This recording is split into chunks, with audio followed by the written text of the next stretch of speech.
Ramayan cinema కోసం సాయి పల్లవి ఎంత remuneration తీసుకుంటుందో తెలిస్తే ఖచ్చితంగా అందరూ కూడా షాక్ అవుతారు అని చెప్పేసి ఇప్పుడు సోషల్ మీడియాలో ఈ యొక్క తాజా న్యూస్ మాత్రం చెక్కలు కొడుతుంది. సో మరి రామాయణ్ సినిమా మనకు వచ్చినటువంటి గ్లిమ్స్ చూసిన తర్వాత దేశం మొత్తం కూడా షేక్ అయిపోయింది. సో అందరూ కూడా దీనికోసం చాలా ఈగర్గా వెయిట్ చేస్తున్నారు.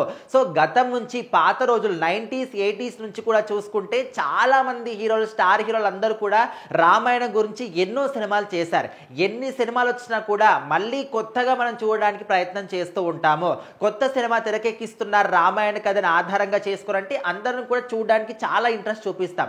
ఎందుకంటే మనము ఆదిపురుష్ సినిమాలో చూసాం, అందులో ప్రభాస్ గారిని అంటే అది కథకి సంబంధం లేకుండా, రామాయణకి సంబంధం లేకుండా క్యారెక్టర్ ఎలివేషన్ కానీ వాళ్ళ ఒక స్ట్రక్చర్ అంటే వాళ్ళ అంటే కాస్ట్యూమ్స్ కానీ ఇవేవి కూడా అంత సెట్ కాలేవని చెప్పేసి చాలా ఘోరంగా ట్రోలింగ్ చేశారు అప్పట్లో. సో ఇప్పుడు మాత్రం దేశం మొత్తం కూడా వెయిట్ చేస్తున్న సినిమా ఏంటంటే ఖచ్చితంగా ఈ యొక్క రామాయణ సినిమా అని చెప్పుకోవచ్చు. ఇది రెండు భాగాలుగా తెరకెక్కిస్తున్నారు.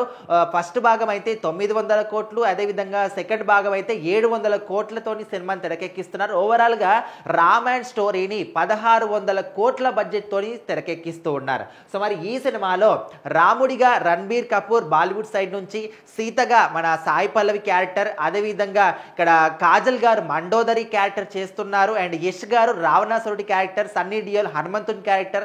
సో వీళ్ళందరి క్యారెక్టర్లు విన్న తర్వాత కూడా జనాల్లో ఏదో తెలియని ఇంట్రెస్ట్ అనమాట.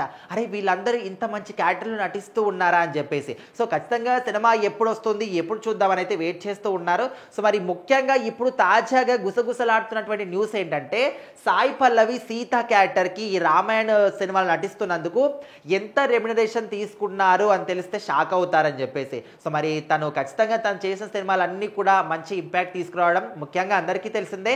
సాయి పల్లవి ఏ సినిమా చేసినా కూడా ఒక అంటే లేడీ ఓరియంటెడ్ కొంచెం తనకి ఎక్కువ ఇంపార్టెన్స్ ఉంటేనే చేస్తూ ఉంటారు. ఫిదా సినిమాలో కానీ, అదేవిధంగా మనం అంటే చాలా లవ్ స్టోరీ సినిమాలో కానీ చాలా సినిమాలు అన్నీ కూడా అంటే మంచి క్యారెక్టర్లే సాయి పల్లవి గారు ఎంచుకుంటూ ఉంటారు అనమాట. అయితే ఈ సినిమాలో సీత క్యారెక్టర్కి గాను 12 కోట్ల రెమ్యునరేషన్ సాయి పల్లవి గారు తీసుకుంటున్నారైతే కొంచెం అంటే జస్ట్ రూమర్ మాత్రమే, ఇంకా అఫీషియల్గా అయితే తెలియలేదు. సో మరి అంటే ఇప్పుడు ప్రజెంట్ ఉన్నటువంటి జనరేషన్లో చాలామంది స్టార్ హీరోయిన్లు ఉన్నారు. ఇంత భారీ మొత్తంలో రెమ్యునరేషన్ అంటే చాలా నిజంగా ఎవరు కూడా తీసుకోరు. కాబట్టి మరి సాయి పల్లవి ఈ రామాయణ సినిమాలు నటించడానికి గాను 12 కోట్ల రెమ్యునరేషన్ తీసుకుంటున్నారని చెప్పేసి అయితే టాక్ అయితే వినిపిస్తుంది. సో మరి మొత్తానికైతే ఈ సినిమా నుంచి రాబోయే అప్డేట్ కోసం వెయిట్ చేస్తూ ఉన్నారు. ఎందుకంటే ఈ క్యారెక్టర్లు విన్న తర్వాత ఎవరి క్యారెక్టర్ ఎవరు చేస్తున్నారు విన్న తర్వాత ఒక తెలియని ఇంట్రెస్ట్ అనేది ప్రజల్లో వచ్చిందనమాట.